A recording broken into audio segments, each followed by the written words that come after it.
Something I hear all the time, or a question I get really frequently, is how many times am I waking up?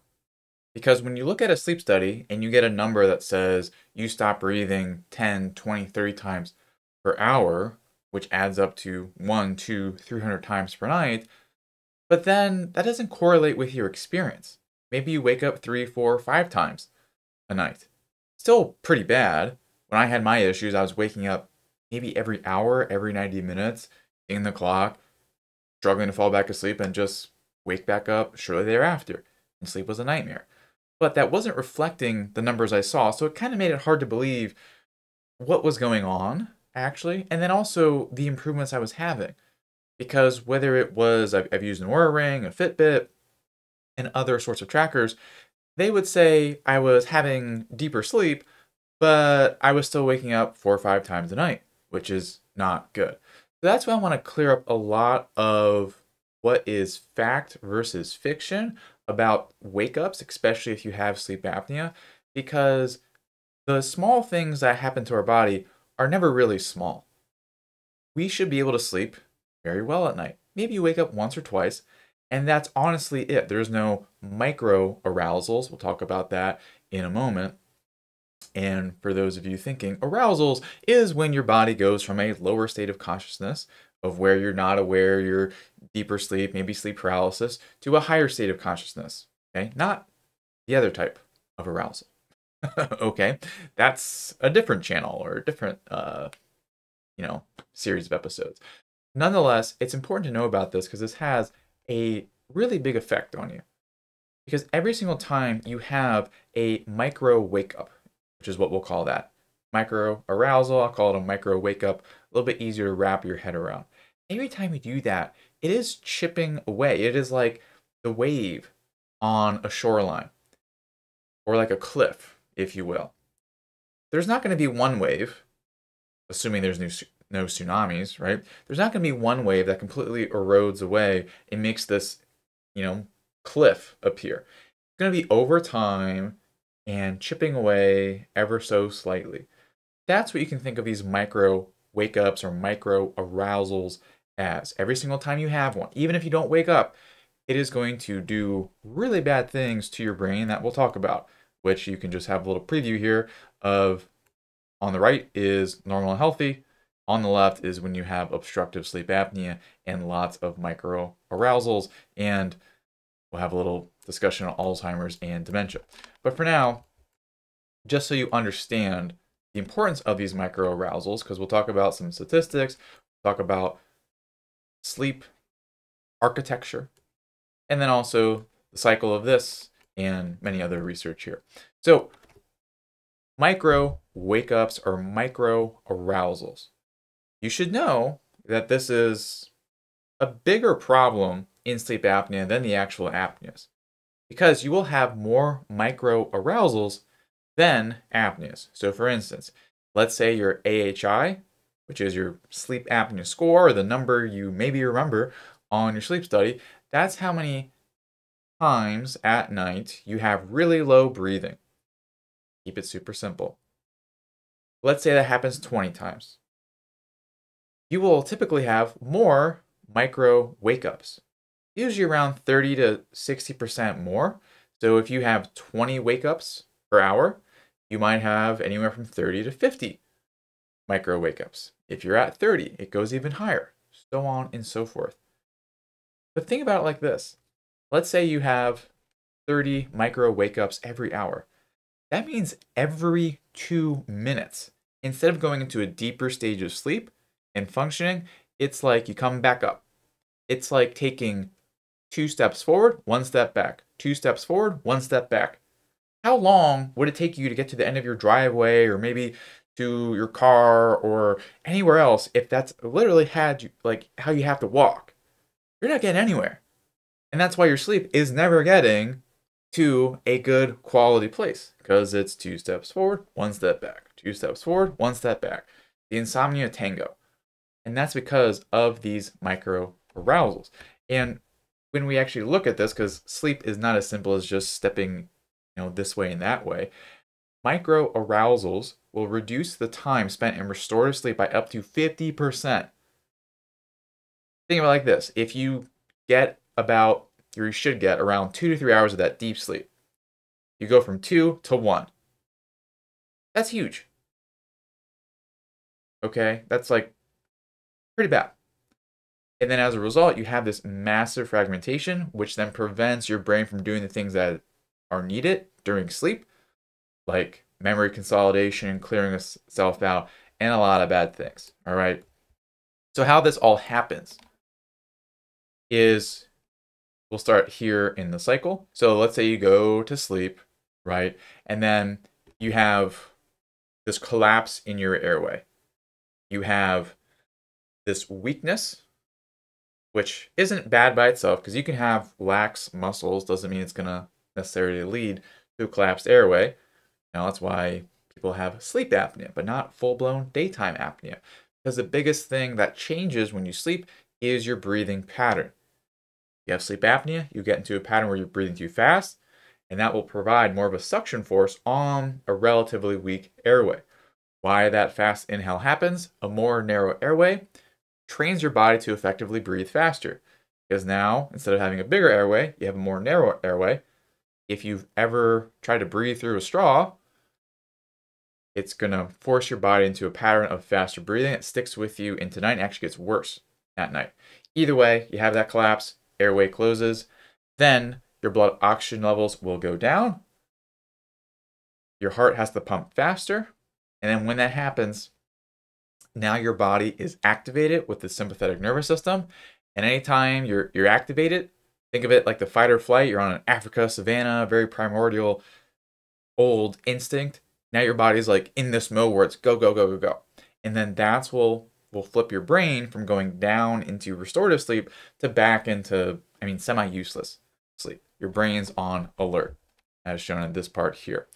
And then as a result, this sends a signal to choke, gasp, and that will lead to more disturbance. And then it's just a matter of time where eventually, your body, recalibrates and can go back to having sleep. But then it's just a matter of time before the cycle starts over again. That's what's going on. This is why you're waking up and feeling like crap. I'll just say, feel like crap. Caffeine can't help you shake it off. You get through the day, it's push, push, push. And it's because of this cycle is completely destroying your body's ability to breathe. Just destroying it. It's like driving your car, but never taking it into the repair shop. It's always going to fall apart, have you on the side of the road as literally life passes you by, right? Work is hard.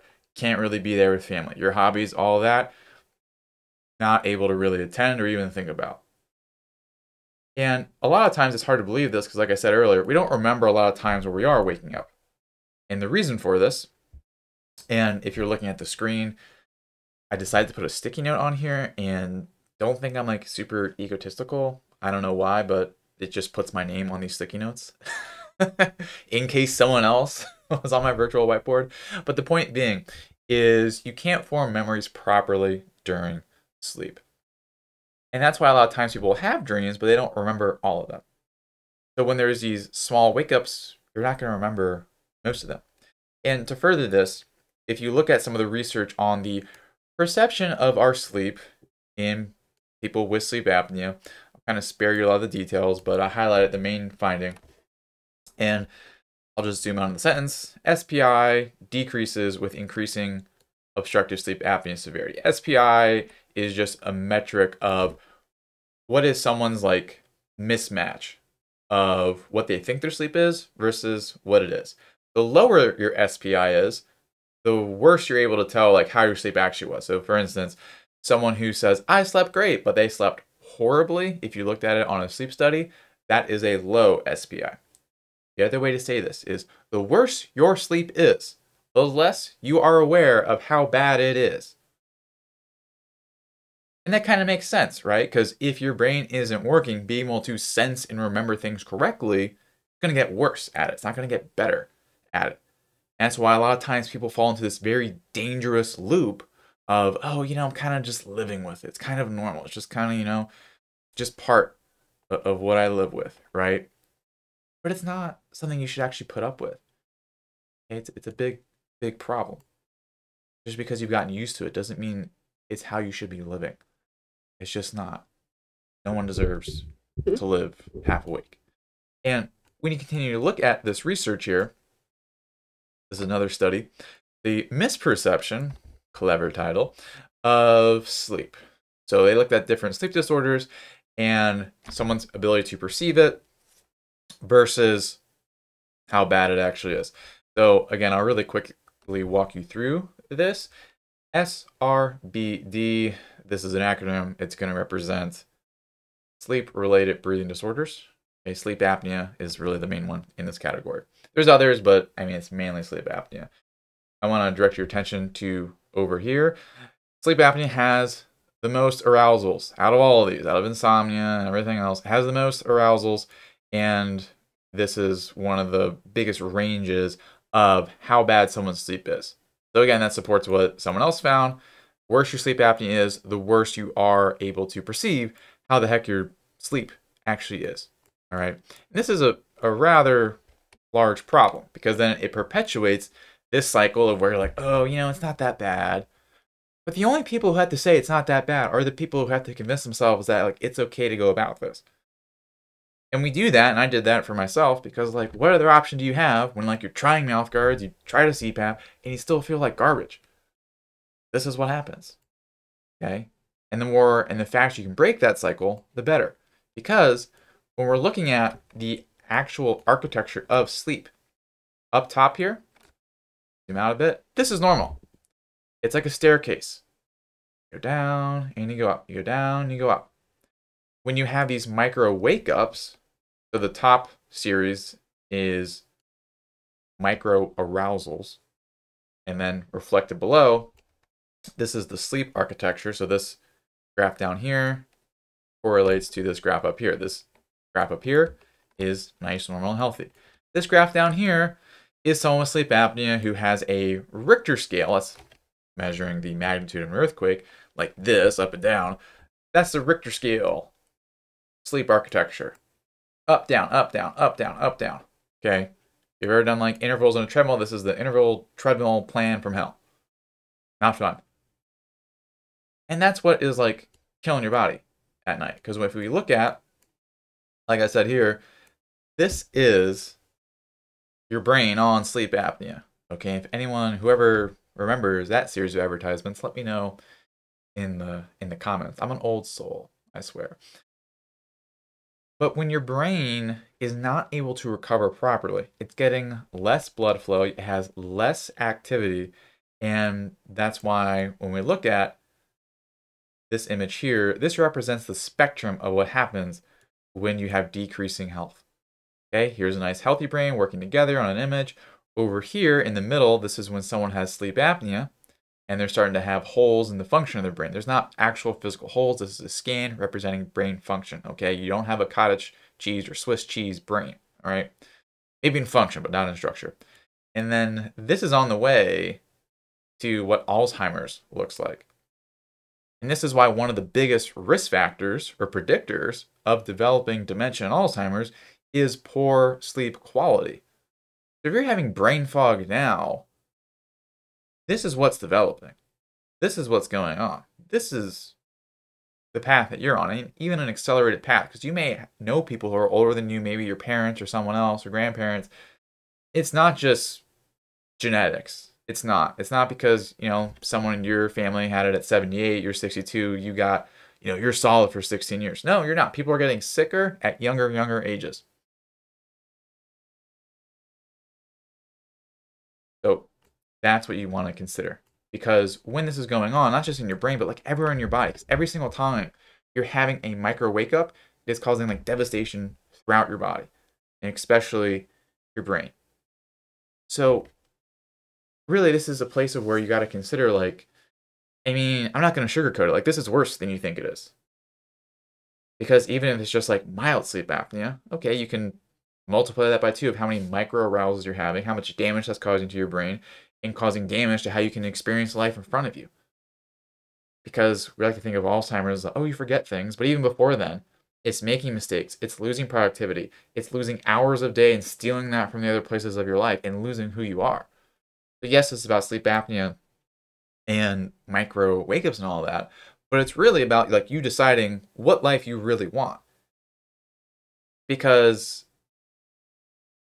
like we mentioned earlier, you may not always have the perception of what's going on inside of your body. But if you're seeing the signs, and if you're saying it's not that bad, and if things are feeling like, okay, well, it could be worse. When those are coming in, that's your body telling you, creating this almost like barrier for you to really see just how bad things are. It's like being in a burning house and saying everything's okay. It's a little hot. And when you recognize this, you have the option to either just go about your day and be like, oh, interesting fact, feather in my cap. You can do that. You can do that like so many people do, because honestly in health, many people they prefer novelty and building an identity of they know a lot, but still have a lot of problems. Or you can be someone who like recognizes you have something and making that decision to say no to it keep going on and saying yes to be able to really reignite your journey and how you're approaching this. Because so many people I speak with, they kind of get into this mode where like, yeah, this is what I've always been doing, kind of motoring along. But when you think about how you've like either lost the passion, the urgency, the motivation that you had in the beginning of the journey and where you're right now, even if I showed up at your house and taught you everything needed and walked you through it, until you have that real like sense of urgency, like, holy moly, I gotta like fix this now, it almost doesn't matter. I could tell you brain health things and take omega-3s and all that sort of stuff. But the thing is, until you have that like deep desire in yourself, it almost doesn't matter. It almost doesn't matter. Because too many people are too quick to just, let me take this pill, let me do that, and not really go anywhere beyond that. Because to fix this, it's not simple. It's not easy. It takes a lot of complex thinking. It takes a lot of trying things out. And it takes a lot of being able to be consistent and stick with things and not give up. And if you're someone who wants to go about that on your own time path or your time scale, you can absolutely do that.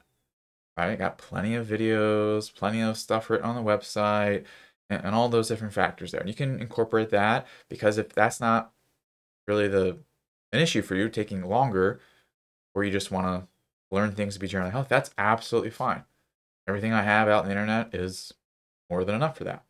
Now, if you're someone who wants to really get our help to pinpoint the biggest issues and solve those complex problems and support you along the way, and you're someone who's coachable, you're motivated and all of that, then I'd be willing to give you some of my time as part of helping you with your journey. That's why we have our free 45-minute one-on-one evaluation session. You can get that at ochnow.com/talk. And that's where we're talking about what you're going through, what your goals are, and the different paths to help get you there. And if we can help, walk you through that. If not, we'll point you to something else that'll serve your needs the best. So go ahead and get that at ochnow.com/talk. Once you're there, you'll fill out a form, pick a date and time, and then we'll just have your session then. Simple as that. So once again, it's on the screen. You can see that, ochnow.com/talk. All right. Well, thank you so much for watching, and hope to see your name on the calendar and talk soon.